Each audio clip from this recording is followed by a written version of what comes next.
Hello mic check.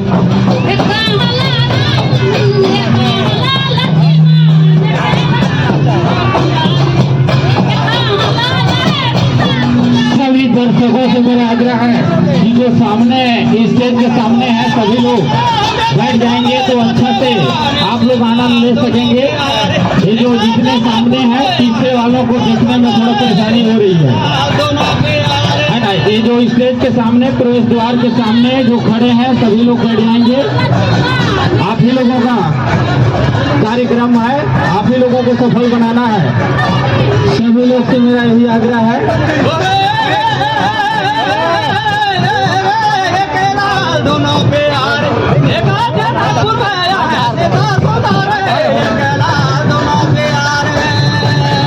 ग्राम पंचायत कटोना की प्रस्तुति चल रही है।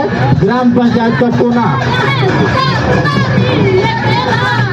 ग्राम पंचायत कटोना लखनपुर सरगुजा आज जो है 14/12/2025 के दर्शक ये सिनेमा के पावन धरा में सभी लोगों का हार्दिक अभिनंदन, वंदन और स्वागत है।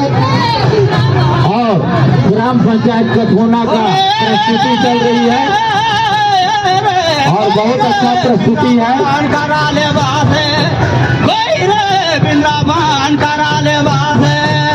इसके पश्चात